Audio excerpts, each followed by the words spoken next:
Selamat datang di channel Audiobook Indonesia. Di channel ini, kamu bisa mendengarkan novel-novel terjemahan dalam bahasa Indonesia. Mau request novel? Silahkan tulis novel yang kamu mau pada kolom komentar. Selamat mendengarkan! Harry Potter dan Batu Bertuah. Bab 16. Menembus Pintu Jebakan. Di tahun-tahun mendatang, Harry tak pernah ingat bagaimana persisnya dia bisa mengerjakan soal-soal ujiannya ketika dia setengah percaya Voldemort bisa menerobos masuk setiap saat. Tetapi hari-hari berlalu dan tidak ada keraguan Fluffy masih hidup dan sehat di balik pintu tertutup. Udara panas sekali, terutama di ruang kelas besar tempat mereka mengerjakan ujian tertulis. Kepada mereka dibagikan pena bulu baru khusus untuk ujian. Pena yang telah disihir dengan mantra anti nyontek. Mereka juga ujian praktek. Profesor Flitwick memanggil mereka satu persatu ke dalam kelas untuk menguji apakah mereka bisa membuat nanas menari di atas meja. Profesor McGonagall mengawasi mereka mengubah tikus menjadi kotak tembakau. Angka diberikan sesuai dengan seberapa indahnya kotak tembakau itu, tetapi dikurangi jika kotak itu punya kumis. Snape membuat mereka gugup, terus menempel sementara mereka mencoba mengingat bagaimana membuat ramuan lupa. Harry mengerjakan tugas-tugasnya sebaik mungkin, berusaha mengabaikan rasa sakit yang menusuk-nusuk dahinya yang terus mengganggunya sejak perjalanannya ke hutan. Neville mengira Harry senewan berat gara-gara ujian karena Harry tidak bisa tidur, tetapi kenyataannya adalah Harry berkali-kali terbangun gara-gara mimpi buruknya yang dulu. Hanya saja sekarang mimpi itu lebih mengerikan, karena ada sosok berkerudung dengan darah menetes-netes di dalam mimpinya. Mungkin karena mereka tidak melihat apa yang dilihat Harry di dalam hutan, atau karena mereka tidak memiliki bekas luka yang terasa panas membara di dahi mereka, tetapi Ron dan Hermione tidak secemas Harry memikirkan batu itu. Voldemort tentu saja membuat mereka takut, tetapi dia tidak mendatangi mereka berkali-kali dalam mimpi, dan mereka terlalu sibuk belajar sehingga tak punya banyak waktu untuk mencemaskan apa yang akan dilakukan Snape atau penyihir jahat lainnya. Ujian terakhir mereka adalah sejarah sihir. Setelah 1 jam menjawab berbagai pertanyaan tentang penyihir nyentrik yang menemukan kuali yang bisa mengaduk sendiri, mereka akan bebas. Bebas selama seminggu penuh yang menyenangkan sampai hasil ujian mereka diumumkan.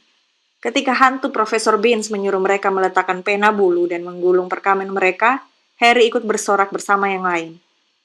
Ujiannya lebih mudah daripada dugaanku, kata Hermione, ketika mereka bergabung dengan gerombolan anak-anak keluar ke lapangan yang disinari matahari.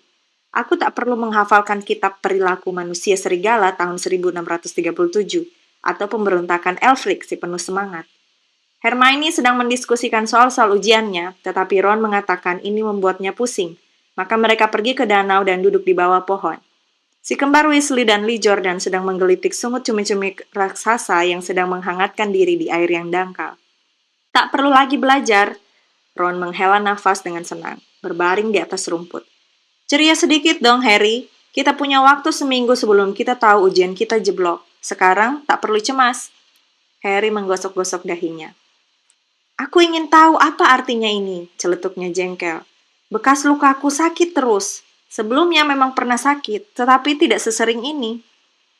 Pergilah ke Madam Pomfrey, Hermione mengusulkan. Aku tidak sakit, kata Harry. Kurasa ini peringatan, artinya akan ada bahaya. Ron tidak bisa diajak kompromi. Hawa terlalu panas. Harry, santai saja. Hermione benar. Batu itu aman selama Dumbledore ada. Lagi pula, kita tak pernah punya bukti Snape sudah menemukan cara melewati Fluffy. Kakinya pernah nyaris copot 1 kali. Dia tidak akan buru-buru mencoba lagi.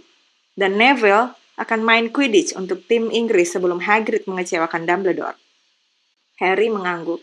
Tetapi dia tidak dapat menghilangkan perasaan bahwa ada sesuatu yang lupa dia lakukan, sesuatu yang penting. Ketika dia mencoba menjelaskan soal ini, Hermione berkata, "Itu cuma dampak ujian. Semalam aku terbangun dan sudah membaca setengah buku catatan transfigurasiku sebelum aku ingat ujian itu sudah selesai." Meskipun demikian, Harry yakin perasaannya yang galau tidak ada hubungannya dengan ujian. Dia memandang seekor burung hantu terbang menuju sekolah melintasi langit biru cerah. Paruhnya menggigit surat. Hagridlah satu-satunya orang yang pernah mengiriminya surat.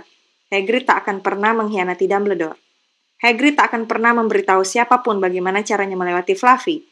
Tak pernah. Tapi... Mendadak Harry melompat bangun. "Mau kemana kau?" tanya Ron mengantuk. Baru saja terpikir olehku, kata Harry, wajahnya sudah menjadi pucat. Kita harus menemui Hagrid sekarang. Kenapa? Hermione tersengal berusaha mengejar Harry. Tidakkah menurut kalian agak aneh? Kata Harry sambil mendaki lereng berumput.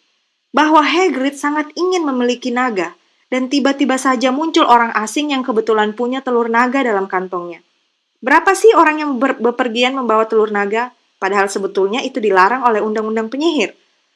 Untung mereka menemukan Hagrid, ya kan? Kenapa aku tidak menyadari hal ini sebelumnya? Apa sih maksudmu? Tanya Ron. Tetapi Harry yang berlari menyeberangi lapangan menuju tepi hutan tidak menjawab. Hagrid sedang duduk di kursi berlengan di luar rumahnya. Celana panjang dan lengan kemejanya digulung, dan dia sedang mengupas kacang polong yang kemudian dimasukkannya ke dalam mangkuk besar. Halo, sapanya tersenyum. Selesai ujian? Ada waktu untuk minum? Ada, kata Ron, tetapi Harry menyelanya. Tidak, kami sedang buru-buru, Hagrid. Aku harus tanya sesuatu kepadamu. Kau ingat malam kau memenangkan Norbert? Seperti apa orang asing yang main kartu denganmu itu? Tak tahu, kata Hagrid santai. Dia tidak mau lepas kerudungnya. Hagrid melihat mereka bertiga kaget dan dia mengangkat alisnya. Tidak begitu luar biasa, ada banyak orang aneh di Hogshead. Itu nama tempat minum di desa itu. Mungkin saja dia pedagang naga, kan? Aku tak pernah lihat mukanya, kerudungnya dipakai terus. Harry terenyak duduk di sebelah mangkuk kacang polong. Apa yang kau obrolkan dengannya? Apakah kau menyebut-nyebut Hogwarts? Mungkin saja. Hagrid mengerutkan kening, berusaha mengingat-ingat. Ya, dia tanya aku kerja apa, dan kukatakan aku pengawas binatang liar di sini. Dia tanya-tanya sedikit tentang makhluk-makhluk apa yang kupelihara, jadi kuceritakan. Dan kubilang yang sebetulnya kuinginkan adalah naga. Dan kemudian aku tak ingat jelas persisnya karena dia terus-terusan belikan aku minum. Coba kuingat. Ya, kemudian dia bilang dia punya telur naga dan kami bisa main kartu dengan telur itu sebagai taruhannya kalau aku mau. Tapi dia harus yakin aku bisa rawat naganya. Dia tidak mau telur naganya jatuh ke rumah sembarangan. Jadi kubilang, setelah Fluffy, naga sih barang yang mudah. Dan apakah dia kelihatannya tertarik pada Fluffy? Harry bertanya berusaha agar suaranya tetap tenang. Nah, ya, ada berapa anjing kepala 3 yang kau temui bahkan di Hogwarts sekalipun. Jadi kuceritakan Fluffy barang mudah kalau kau tahu cara menenangkan dia. Mainkan saja musik, maka dia akan langsung tertidur. Mendadak Hagrid tampak ketakutan. Seharusnya tak kuceritakan pada kalian, serga Hagrid. Lupakan saja apa yang barusan aku bilang. Hei, mau kemana kalian? Harry, Ron, dan Hermione sama sekali tidak saling bicara sampai mereka berhenti di aula depan, yang terasa sangat dingin dan suram dibanding lapangan di luar. Kita harus menemui Dumbledore, kata Harry. Hagrid memberitahu orang asing itu cara melewati Fluffy, dan entah Snape atau Voldemort di bawah kerudung itu. Pasti soal gampang, begitu dia berhasil membuat Hagrid mabuk. Kuharap saja Dumbledore mempercayai kita. Firenze mungkin mau mendukung kita kalau Bane tidak melarangnya. Di mana kantor Dumbledore? Mereka memandang berkeliling, seakan berharap melihat papan yang bisa menunjukkan arah yang benar. Mereka tak pernah diberitahu di mana Dumbledore tinggal, dan mereka pun belum pernah bertemu seseorang yang pernah pergi ke kediaman Dumbledore. Kita harus... Harry baru mulai berkata ketika mendadak terdengar suara dari seberang aula. Apa yang kalian lakukan di sini? Profesor McGonagall membawa setumpuk buku. Kami ingin menemui Profesor Dumbledore, kata Hermione agak nekat, pikir Harry dan Ron. Menemui Profesor Dumbledore? Profesor McGonagall mengulang, seakan itu hal yang sangat aneh. Kenapa? Harry menelan ludah. Sekarang bagaimana? Ini semacam rahasia, katanya, lalu langsung menyesal karena lubang hidung Profesor McGonagall melebar. Profesor Dumbledore berangkat 10 menit yang lalu, katanya dingin. Dia menerima panggilan penting dari Kementerian Sihir dan langsung terbang ke London. Dia pergi? Kata Harry panik. Sekarang? Profesor Dumbledore penyihir hebat, Potter. Urusannya banyak. Tapi ini penting. Sesuatu yang ingin kau sampaikan lebih penting daripada Kementerian Sihir, Potter? Soalnya, kata Harry yang sudah tidak menutup-nutupi lagi. Profesor, ini tentang batu bertuah. Entah apa yang diharapkan Profesor McGonagall, pasti bukan itu. Buku-buku yang dibawanya berjatuhan dari tangannya, tetapi dia tidak memungutnya. Bagaimana Kau tahu? Tanyanya gugup. Profesor, saya rasa saya tahu bahwa ada orang yang akan mencoba mencuri batu itu. Saya harus bicara dengan Profesor Dumbledore. Profesor McGonagall menatapnya dengan kaget bercampur curiga. Profesor Dumbledore akan kembali besok, katanya akhirnya. Aku tak tahu bagaimana kalian sampai bisa tahu tentang batu itu, tetapi tenanglah, tak seorang pun bisa mencurinya, perlindungannya sangat ketat. Tapi Profesor Potter, aku tahu apa yang kubicarakan, katanya pendek. Dia membungkuk dan mengumpulkan buku-bukunya yang jatuh. Kusarankan kalian semua kembali keluar dan menikmati sinar matahari. Tetapi mereka tidak melakukan itu. Pasti malam ini, kata Harry, begitu dia yakin Profesor McGonagall tak bisa mendengarnya. Snape akan masuk lewat pintu jebakan malam ini. Dia sudah berhasil mengetahui semua yang diperlukannya, dan dia berhasil menyingkirkan Dumbledore. Dialah yang mengirim surat itu. Pasti Kementerian Sihir akan kaget begitu Dumbledore muncul. Tapi apa yang bisa kita... Hermione terperangah. Harry dan Ron berbalik. Ada Snape. Selamat sore, katanya lancar. Mereka terbelalak memandangnya. Kalian seharusnya tidak berada di dalam pada hari seindah ini, katanya dengan senyum aneh. Kami baru, kata Harry tanpa tahu apa yang akan dikatakannya. Kalian seharusnya lebih hati-hati, kata Snape. Kasak-kusuk begini, orang-orang akan mengira kalian hendak berbuat sesuatu. Dan riskan sekali bagi Gryffindor kalau kehilangan angka lebih banyak lagi, kan? Wajah Harry memerah. Mereka berbalik hendak keluar, tetapi Snape memanggil mereka kembali. Ingat, Potter, sekali lagi berkeliaran di malam hari, aku sendiri akan memastikan kau dikeluarkan. Selamat sore. Dia berjalan menuju ruang guru. Menuruni undakan batu di luar, Harry menoleh kepada kedua temannya. Baik, ini yang akan kita lakukan, bisiknya tegang. Salah satu dari kita harus memata-matai Snape. Tunggu di luar ruang guru dan ikuti dia kalau dia keluar. Hermione, sebaiknya kau saja. Kenapa aku? Jelas kenapa, kata Ron. Kau bisa berpura-pura sedang menunggu Profesor Flitwick, kan? Ron meninggikan suaranya. Oh, Profesor Flitwick, saya cemas sekali. Saya rasa jawaban saya untuk soal 14B salah. Oh, diam kau, kata Hermione. Tetapi dia setuju memata-matai Snape. Dan kami lebih baik berjaga di luar koridor lantai 3, kata Harry kepada Ron. Ayo. Tetapi bagian rencana yang ini tidak bisa dilaksanakan. Baru saja mereka tiba di pintu yang memisahkan Fluffy dari bagian lain sekolah, Profesor McGonagall muncul lagi, dan kali ini dia marah sekali. Rupanya kalian pikir kalian lebih susah ditembus daripada satu set mantra sihir, semburnya. Cukup omong kosong ini. Kalau ku dengar kalian berada dekat-dekat sini lagi, aku akan mengurangi 50 angka lagi dari Gryffindor. Ya, Weasley dari asramaku sendiri. Harry dan Ron kembali ke ruang rekreasi. Harry baru saja berkata, paling tidak Hermione mengawasi Snape ketika lukisan Nyonya Gemuk berayun terbuka dan Hermione masuk. Sorry Harry, ratapnya. Snape keluar dan bertanya aku sedang apa. Jadi kukatakan aku menunggu Flitwick dan Snape masuk memanggilkan dia. Terpaksa aku buru-buru menyingkir. Aku tak tahu Snape kemana. Apa boleh buat kalau begitu kan? Kata Harry. Kedua temannya menatapnya. Wajah Harry pucat dan matanya berkilauan. Aku akan ke sana malam ini dan aku akan berusaha mendapatkan batu itu lebih dulu. Kau gila, kata Ron. Jangan, cegah Hermione. Setelah McGonagall dan Snape mengancammu seperti itu, kau akan dikeluarkan. Jadi kenapa? Teriak Harry. Tidak mengertikah kalian jika Snape berhasil mendapatkan batu itu, Voldemort akan kembali?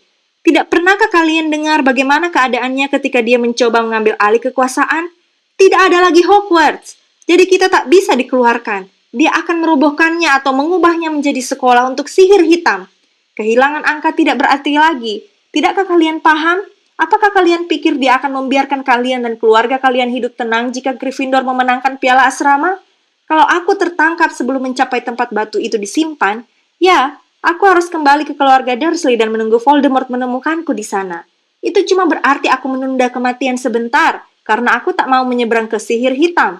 Aku akan menembus pintu jebakan malam ini dan apapun yang kalian katakan tak akan bisa mencegahku. Voldemort membunuh orang tuaku, ingat? Dia mendelik menatap mereka. Kau betul, Harry, kata Hermione pelan. Aku akan memakai jubah gaib, kata Harry. Untunglah jubah itu dikembalikan padaku. Tapi, apa jubah itu bisa menyelubungi kita bertiga? Tanya Ron. Kita bertiga? Oh, tentu. Mana mungkin kami membiarkanmu pergi sendiri? Tentu saja tidak, kata Hermione tegas. Kau pikir bagaimana kau bisa mencapai tempat batu tanpa kami? Lebih baik aku mencari di buku-bukuku, siapa tahu ada yang berguna. Tetapi kalau kita tertangkap, kalian berdua akan dikeluarkan juga. Tidak, kalau bisa kucegah, kata Hermione muram. Flitwick memberitahuku rahasia bahwa aku mendapat 112% dalam pelajarannya. Mereka tidak akan mengeluarkanku dengan nilai setinggi itu. Sesudah makan malam, mereka bertiga duduk gelisah, memisahkan diri di ruang rekreasi. Tidak ada yang mengganggu mereka. Toh tak ada seorang anak Gryffindor pun mau bicara lagi dengan Harry. Malam ini pertama kalinya Harry tidak merasa sedih karenanya. Hermione membaca sekilas semua catatannya, berharap menemukan salah satu sihir yang akan mereka coba punahkan. Harry dan Ron tidak banyak bicara. Keduanya memikirkan apa yang sebentar lagi akan mereka lakukan. Perlahan ruangan menjadi kosong ketika anak-anak satu demi satu pergi tidur. Lebih baik ambil jubahnya sekarang, gumam Ron, ketika akhirnya Lee Jordan pergi menggeliat dan menguap. Harry berlari ke atas, ke kamar mereka yang gelap. Ditariknya jubahnya dan kemudian terlihat olehnya seruling hadiah Natal dari Hagrid. Dikantonginya seruling itu untuk digunakan pada Fluffy. Dia sedang tak ingin menyanyi. Harry berlari kembali ke ruang rekreasi. Lebih baik kita pakai jubahnya di sini dan kita pastikan jubah ini menyelubungi kita bertiga. Kalau Filch melihat sepotong kaki kita berjalan sendiri. Apa yang kalian lakukan? Terdengar suara dari sudut ruangan. Neville muncul dari balik kursi, memegangi Trevor si kakak yang kelihatannya baru saja mencoba kabur. Tidak apa-apa, Neville, kata Harry cepat-cepat, menyembunyikan jubah di belakang punggungnya. Neville menatap wajah mereka yang bersalah. Kalian akan keluar lagi, komentarnya. Tidak, kata Hermione. Kami tidak akan keluar. Kenapa kau tidak tidur saja, Neville? Harry memandang jam besar yang berdiri dekat pintu. Mereka tak bisa lagi membuang-buang waktu. Mungkin sekarang Snape sedang main musik untuk menidurkan Fluffy. Kalian tak boleh keluar, kata Neville. Kalian akan tertangkap lagi. Gryffindor akan lebih parah. Kau tidak mengerti, kata Harry. Ini penting. Tetapi Neville jelas menguatkan diri untuk bertindak nekat. Tak akan kubiarkan kalian keluar, katanya sambil bergegas berdiri di depan lubang lukisan. Aku akan melawan kalian. Neville, Ron meledak. Minggir dari lubang itu dan jangan bego. Jangan menyebutku bego, kata Neville. Menurutku kalian tak boleh lagi melanggar peraturan. Dan kalianlah yang menasehatiku agar berani melawan yang tidak benar. Ya, tapi bukan terhadap kami, kata Ron putus asa. Neville, kau tak tahu apa yang kau lakukan. Ron maju selangkah dan Neville menjatuhkan Trevor si katak yang langsung melompat lenyap dari pandangan. Ayo, kalau begitu, coba pukul aku, kata Neville mengayunkan tinjunya. Aku siap. Harry menoleh kepada Hermione. Lakukan sesuatu, katanya putus asa. Hermione maju. Neville, katanya, aku minta maaf. Aku terpaksa berbuat begini. Diangkatnya tongkatnya. Petrificus totalus, serunya, seraya menunjuk Neville. Lengan Neville mengatup ke sisi tubuhnya. Kedua kakinya saling menempel. Seluruh tubuhnya jadi kaku. Dia terhuyung di tempatnya sendiri dan kemudian jatuh terbejerembab. Kaku seperti papan. Hermione berlari untuk menelantangkannya. Rahang Neville terkunci sehingga dia tidak bisa bicara. Hanya matanya yang bergerak-gerak, memandang mereka dengan ngeri. Apa yang kau lakukan kepadanya? Bisik Harry.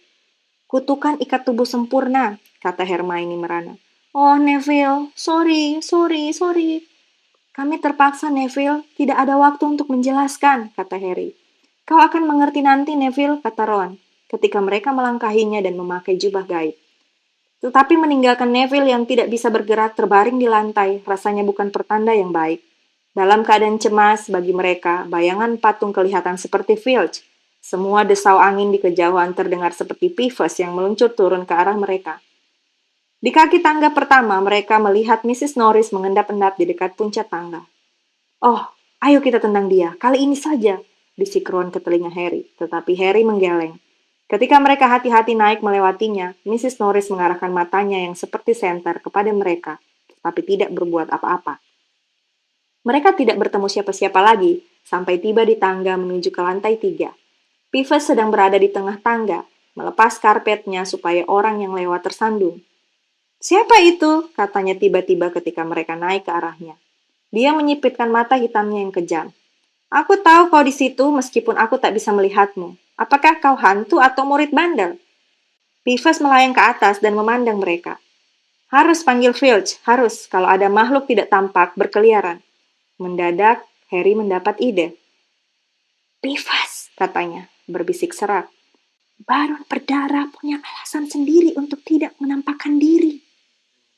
Phoebus nyaris jatuh dari udara saking kagetnya, tapi dia berhasil menguasai diri dan melayang kira-kira 30 senti dari tangga. "Maaf sekali yang berdarah, Mr. Baron, Sir," katanya menjilat. "Salahku, salahku, salahku aku tidak melihatmu. Tentu saja tidak, kau tidak kelihatan. Maafkan gurauan kecil Pipsy, Sir." "Aku ada urusan di sini, Phoebus," kata Harry serak. "Pergilah jauh-jauh dari tempat ini malam ini." "Baik, Sir, aku akan pergi," kata Phoebus melayang naik lagi. "Mudah-mudahan urusanmu berjalan lancar, Baron. Aku tidak akan mengganggumu." Dan dia pun melayang pergi. "Brilian, Harry," bisik Ron. Beberapa detik kemudian mereka sudah berada di luar koridor lantai 3 dan pintunya sudah menganga sedikit. "Wah," kata Harry muram. "Rupanya Snape sudah berhasil melewati Fluffy." Melihat pintu yang terbuka itu, ketiganya menyadari apa yang akan mereka hadapi. Di bawah selubung jubah, Harry menoleh kepada kedua temannya. "Jika kalian ingin kembali, aku tidak akan menyalahkan kalian," katanya. "Kalian boleh memakai jubah ini. Aku sudah tidak memerlukannya lagi sekarang." "Jangan bodoh," kata Ron. "Kami ikut," kata Hermione. Harry mendorong pintu hingga terbuka. Ketika pintu itu berderit, telinga mereka menangkap bunyi geraman rendah. Ketiga pasang cuping hidung anjing itu mengendus-ngendus liar ke arah mereka, meskipun tidak bisa melihat mereka. "Apa itu di kakinya?" bisik Hermione. "Kelihatannya harpa," jawab Ron. "Tentu Snape yang meninggalkannya di situ." "Anjing itu pastilah langsung terbangun begitu Snape berhenti bermain," kata Harry. "Nah, sekarang giliran kita." Harry meletakkan seruling Hagrid ke bibirnya dan meniupnya. Tak bisa disebut lagu, tetapi begitu mendengar nada pertama, mata binatang itu mulai meredup. Harry nyaris tak berani menarik nafas. Perlahan-lahan geraman anjing itu mereda. Dia terhuyung dan mendekam pada lututnya, lalu ambruk ke lantai, tertidur nyenyak. "Mainkan terus," Ron memperingatkan Harry ketika mereka keluar dari bawah jubah dan berjingkat menuju ke pintu jebakan. Mereka bisa merasakan nafas si anjing yang panas dan berbau ketika mereka mendekati kepala-kepala raksasa itu. "Kurasa kita akan bisa membuka pintunya," kata Ron melongok melewati punggung si anjing. "Mau masuk duluan, Hermione?" "Tidak." "Baiklah." Ron menggertakkan gigi dan hati-hati melangkahi kaki si anjing. Dia membungkuk dan menarik gelang-gelang pada pintu jebakan yang langsung menjeblak ke atas dan membuka. "Apa yang bisa kau lihat?" tanya Hermione cemas. "Tidak ada, cuma gelap. Tidak ada tangga turun, kita harus lompat." Harry yang masih meniup seruling melambai kepada Ron dan menunjuk-nunjuk dirinya. "Kau mau turun duluan? Yakin?" tanya Ron. "Aku tak tahu seberapa dalamnya. Berikan serulingnya kepada Hermione supaya dia bisa membuat anjing itu terus tertidur." Harry menyerahkan serulingnya. Dalam beberapa detik tanpa tiupan seruling, anjing itu menggeram dan bergerak. Tetapi begitu Hermione mulai meniupnya, dia kembali tidur nyenyak. Harry melompati si anjing dan memandang ke bawah lewat lubang pintu jebakan. Dasarnya sama sekali tak kelihatan. Dia turun ke dalam lubang sampai cuma bergantung pada ujung jari-jarinya. Kemudian dia mendongak pada Ron dan berkata, "Kalau terjadi sesuatu padaku, jangan susul aku. Langsung pergi ke kandang burung hantu dan kirim Hedwig ke Dumbledore, oke?" "Oke," kata Ron. "Sampai ketemu sebentar lagi, mudah-mudahan." Dan Harry melepas pegangannya. Udara dingin dan lembab menerpanya sementara dia terjatuh, makin lama makin dalam dan bluk. Dengan bunyi kedebuk yang seakan teredam, dia mendarat pada sesuatu yang lunak. Harry duduk dan meraba-raba. Matanya belum terbiasa pada keremangan di situ. Dia serasa duduk di atas sejenis tanaman. "Aman!" teriaknya ke arah cahaya sebesar perangko yang merupakan pintu jebakan. "Tempat mendaratnya lunak, kau bisa lompat." Ron langsung menyusul. Dia mendarat terlentang di sebelah Harry. Apa ini? Adalah kata-katanya yang pertama. Entahlah, semacam tanaman. Kurasa ada di sini untuk menahan pendaratan. Ayo, Hermione! Suara musik di kejauhan berhenti. Terdengar gonggong keras anjing, tetapi Hermione sudah melompat. Dia mendarat di sisi lain Harry. Pastilah kita beribu-ribu meter di bawah sekolah, katanya. Untung ada tanaman ini di sini, kata Ron. Untung, jerit Hermione. Lihat, kalian berdua. Hermione melompat dan berusaha menuju dinding yang lembab. Dia harus berkutat karena begitu dia mendarat, tanaman itu langsung melilitkan sulur-sulur seperti ular di sekeliling pergelangan kakinya. Sedangkan Harry dan Ron, tanpa mereka sadari, kaki mereka sudah dililit kencang oleh sulur-sulur panjang tanaman merambat itu. Hermione berhasil membebaskan diri sebelum tanaman itu membelitnya dengan ketat. Sekarang dia memandang ngeri pada kedua temannya yang berkutat melepaskan tanaman itu dari tubuh mereka. Tetapi semakin mereka berusaha, semakin kuat tanaman itu membelit. Berhenti bergerak, perintah Hermione. Aku tahu apa ini jerat setan. Oh, aku senang sekali kita tahu nama tanaman ini, sungguh sangat membantu, cemooh Ron sambil memberingkan tubuhnya ke belakang, berusaha mencegah tanaman itu membelit lehernya. Diam, aku sedang berusaha mencoba mengingat bagaimana cara membunuhnya, kata Hermione. Cepat kalau begitu, aku tidak bisa bernafas, kata Harry tersengal berkutat dengan sulur yang membelit dadanya. Jerat setan, apa yang dikatakan Profesor Sprout? Tanaman ini suka kegelapan dan kelembapan. Kalau begitu nyalakan api, kata Harry tersedak. Ya, tentu saja, tapi tidak ada kayu, seru Hermione, meremas-remas tangannya. Kau ini gila? Ron menggeram. Kau penyihir atau bukan? Oh, betul, kata Hermione. Dan dia mencabut tongkatnya, menggoyangnya, dan menggumamkan sesuatu dan berhasil memancarkan api biru, sama seperti yang digunakannya pada Snape di stadion, ke arah tanaman itu. Dalam beberapa detik saja, kedua anak laki-laki itu merasa belitan sulur-sulur itu mengendur ketika tanaman itu menjauh ketakutan dari nyala terang dan kehangatan. Menggeliat-geliat dan melambai-lambai, tanaman itu melepaskan belitannya dan mereka berhasil membebaskan diri. Untung kau menyimak pelajaran herbologi, Hermione, kata Harry ketika dia bergabung dengannya di dekat dinding seraya menyeka keringat dari wajahnya. Ya, kata Ron, dan untung Harry tidak jadi panik dalam krisis. Tak ada kayu, astaga. Jalan sini, kata Harry menunjuk ke lorong berlantai batu yang merupakan satu-satunya jalan di situ. Satu-satunya bunyi yang bisa mereka dengar selain langkah-langkah mereka sendiri adalah tetes-tetes air lembut yang jatuh dari dinding. Lorong itu menurun, mengingatkan Harry pada Gringotts. Hatinya tersentak ketika dia teringat naga-naga yang kabarnya menjaga ruangan-ruangan besi di bank para penyihir itu. Bagaimana seandainya mereka bertemu naga? Naga yang benar-benar sudah dewasa. Norbert saja sudah sangat merepotkan. Kau dengar sesuatu? Ron berbisik. Harry mendengarkan. Bunyi berkeresak dan denting lembut terdengar dari arah depan. Menurutmu itu hantu? Entahlah, kedengarannya seperti sayap bagiku. Di depan terang, bisa kulihat ada yang bergerak. Mereka mencapai ujung lorong dan melihat di depan mereka kamar yang terang benderang. Langit-langitnya melengkung tinggi di atas mereka. Kamar itu penuh burung-burung kecil yang berkilauan bagai permata, berterbangan mengitari ruangan. Di sisi lain kamar itu terdapat pintu kayu berat. Apa mereka akan menyerang apabila kita menyeberangi kamar ini? Kata Ron. Mungkin, kata Harry. Kayaknya sih mereka tidak galak, tapi kalau menyerang bersamaan, ya, tak ada jalan lain, aku mau lari. Harry menarik nafas dalam-dalam, menutupi wajah dengan lengannya dan berlari menyeberangi ruangan. Dia mengira paruh dan cakar tajam akan merobek-robeknya setiap saat, tapi ternyata tidak. Dia tiba di pintu dengan selamat. Ditariknya pegangan pintu, pintu itu terkunci. Kedua temannya mengikutinya. Mereka menarik dan mendorong pintu itu, tetapi pintu itu tidak bergerak. Bahkan tidak juga ketika Hermione mencoba mantra Alohomoranya. Sekarang bagaimana? Kata Ron. Burung-burung ini, mereka tak mungkin ada di sini hanya untuk dekorasi saja, kata Hermione. Mereka mengawasi burung-burung yang berterbangan di atas, berkilauan. Berkilauan? Mereka bukan burung, celetuk Harry tiba-tiba. Itu kunci bersayap. Lihat yang teliti. Itu berarti Harry melihat berkeliling ruangan sementara kedua temannya menyipitkan mata memandang kawanan kunci itu. Ya, lihat, sapu. Kita harus menangkap kunci pintu ini. Tapi ada ratusan kunci. Ron mengamati lubang kunci di pintu. Yang kita cari kunci kuno besar, mungkin perak seperti pegangan pintunya. Mereka masing-masing menyambar sapu dan menyentak ke atas, melayang ke tengah gerombolan kunci itu. Mereka menyambar dan menjamret, namun kunci-kunci yang telah disihir itu meluncur dan menukik begitu cepat sampai nyaris tak mungkin ditangkap. Tapi tak percuma Harry menjadi seeker paling muda abad ini. Dia punya bakat melihat sesuatu yang tak dilihat oleh orang lain.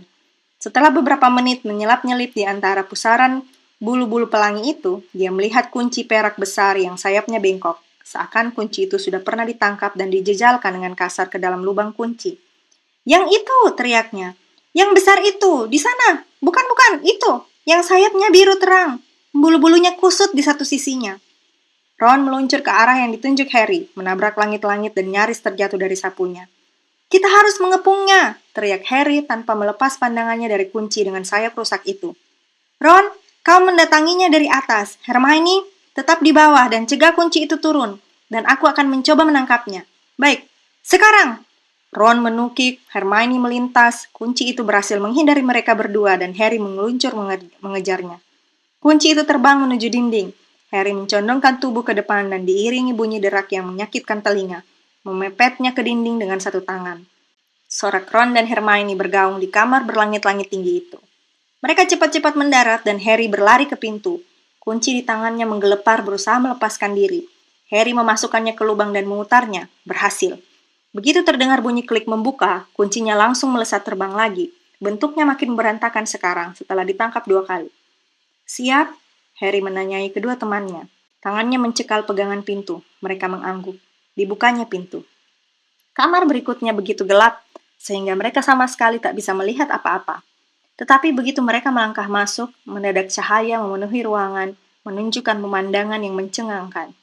Mereka berdiri di tepi papan catur raksasa, di belakang bidak-bidak hitam yang semuanya lebih tinggi dari mereka dan dipahat dari, tampaknya, batu hitam. Berhadapan dengan mereka, jauh di seberang ruangan adalah bidak-bidak putih. Harry, Ron, dan Hermione sedikit gemetar. Bidak-bidak catur putih itu tak berwajah. Sekarang apa yang harus kita lakukan? Bisik Harry. Jelas kan, timpal Ron. Kita harus bermain untuk bisa sampai ke seberang ruangan. Di belakang bidak-bidak putih itu, mereka melihat pintu lain. Bagaimana? Tanya Hermione cemas. Kurasa, kata Ron, kita harus menjadi bidak catur. Ron berjalan ke arah perwira hitam dan menjulurkan tangan untuk menyentuh kudanya. Langsung saja batu itu hidup. Kudanya mengais-ngais tanah dan si perwira menolehkan kepalanya yang memakai helm untuk menunduk, memandang Ron. Apa kami harus bergabung dengan kalian untuk bisa menyeberang? Perwira hitam itu mengangguk. Ron menoleh kepada kedua temannya. Ini perlu pemikiran, katanya. Kurasa kita harus mengambil tempat 3 bidak hitam. Harry dan Hermione tetap diam, mengawasi Ron berpikir. Akhirnya Ron berkata, jangan tersinggung ya, tapi kalian berdua tak begitu ahli main catur. Kami tidak tersinggung, kata Harry cepat-cepat. Katakan saja apa yang harus kami lakukan.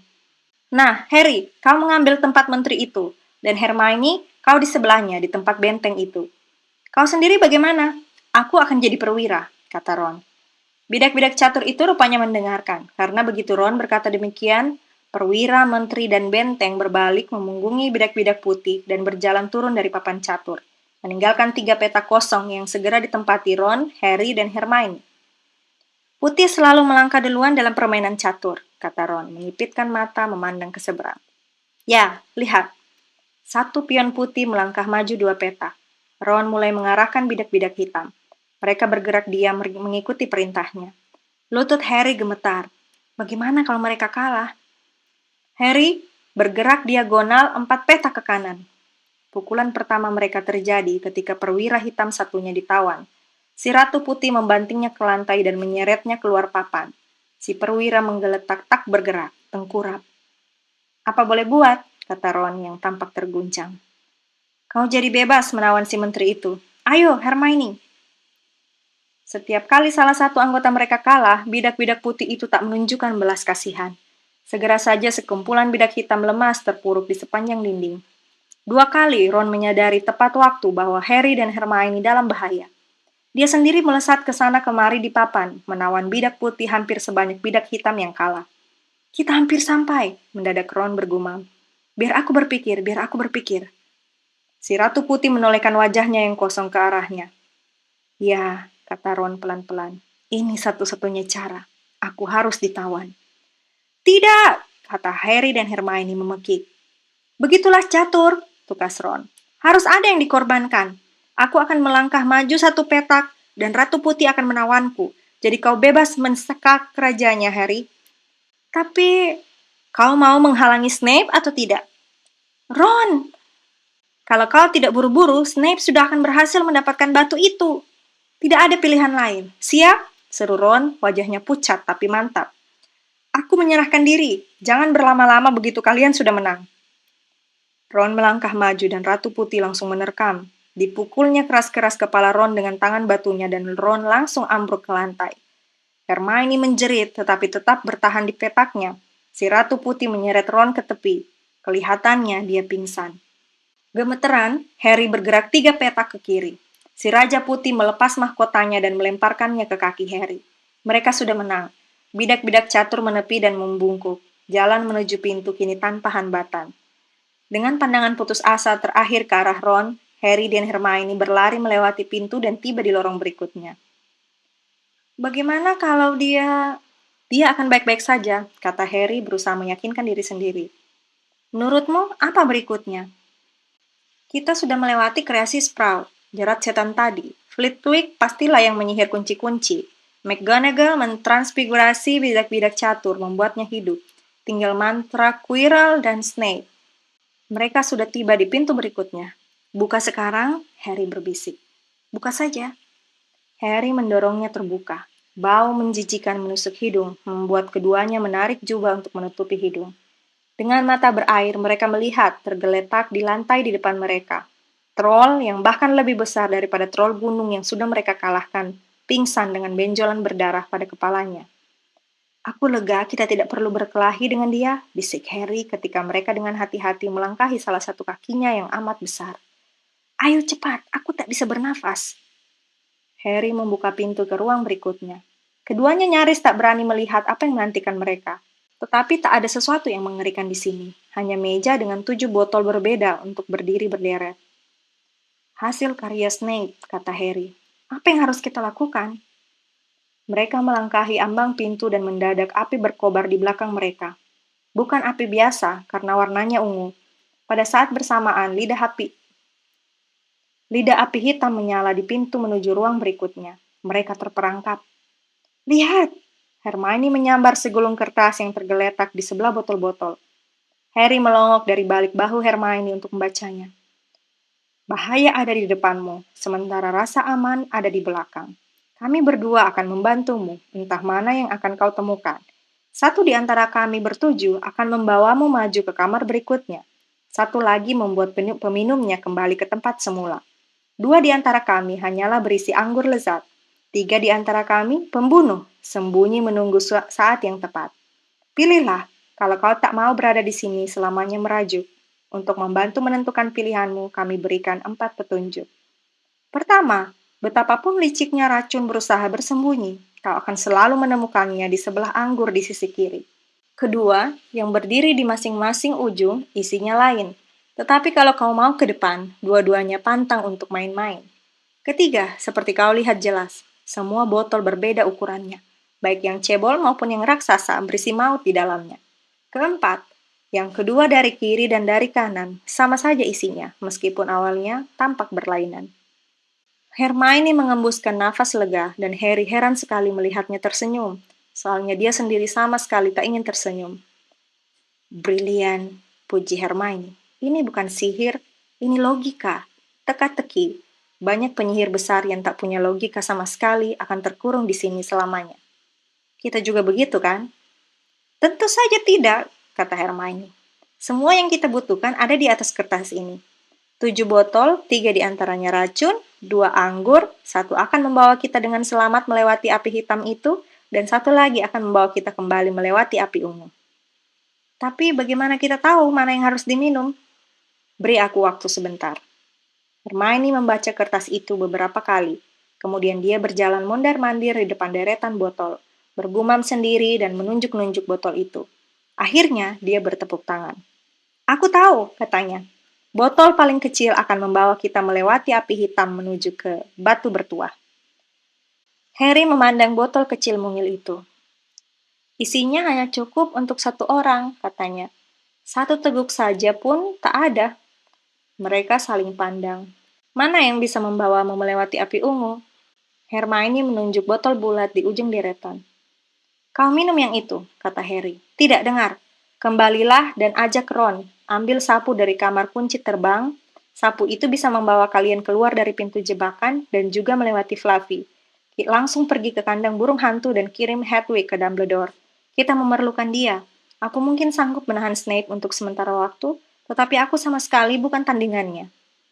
Tapi Harry, bagaimana kalau kau tahu siapa ada bersamanya? Ya, aku pernah beruntung sekali kan, kata Harry menunjuk bekas lukanya. Siapa tahu aku beruntung lagi. Bibir Hermione bergetar dan mendadak dia berlari mendekati Harry dan memeluknya. Hermione! Harry, kau penyihir hebat. Aku tidak sepandai kau, kata Harry, malu sekali ketika Hermione melepasnya. Aku, kata Hermione, buku-buku dan kepintaran. Ada banyak hal penting lainnya, persahabatan dan keberanian, dan, oh, Harry, hati-hati ya. Kau minum dulu, kata Harry. Kau yakin mana botol yang benar? Pasti, kata Hermione. Diminumnya isi botol bulat itu dan dia bergidik. Bukan racun? Tanya Harry cemas. Bukan, tapi seperti es. Cepat, sebelum khasiatnya luntur. Semoga berhasil, jaga dirimu. Pergilah! Hermione berbalik dan melangkahi api ungu. Harry menarik nafas dalam-dalam dan mengambil botol terkecil. Dia berbalik menghadapi api hitam. Aku datang, katanya, dan dihabiskannya isi botol kecil itu dalam sekali teguk. Memang seolah es mengaliri tubuhnya. Ditaruhnya kembali botol itu dan dia melangkah maju. Diberanikan dirinya. Dilihatnya lidah api hitam menjilat-jilat tubuhnya, tetapi tidak ada yang dirasakannya. Untuk sesaat dia tidak bisa melihat apapun kecuali api hitam. Tahu-tahu dia sudah berada di sisi lain, di kamar terakhir. Sudah ada orang lain di situ, tetapi bukan Snape. Bahkan bukan pula Voldemort. Terima kasih sudah mendengarkan audiobook Indonesia. Jangan lupa untuk like, komen, dan subscribe ya. Jika kamu tidak ingin ketinggalan bagian novel berikutnya, silahkan klik tombol lonceng pada bagian bawah video ini.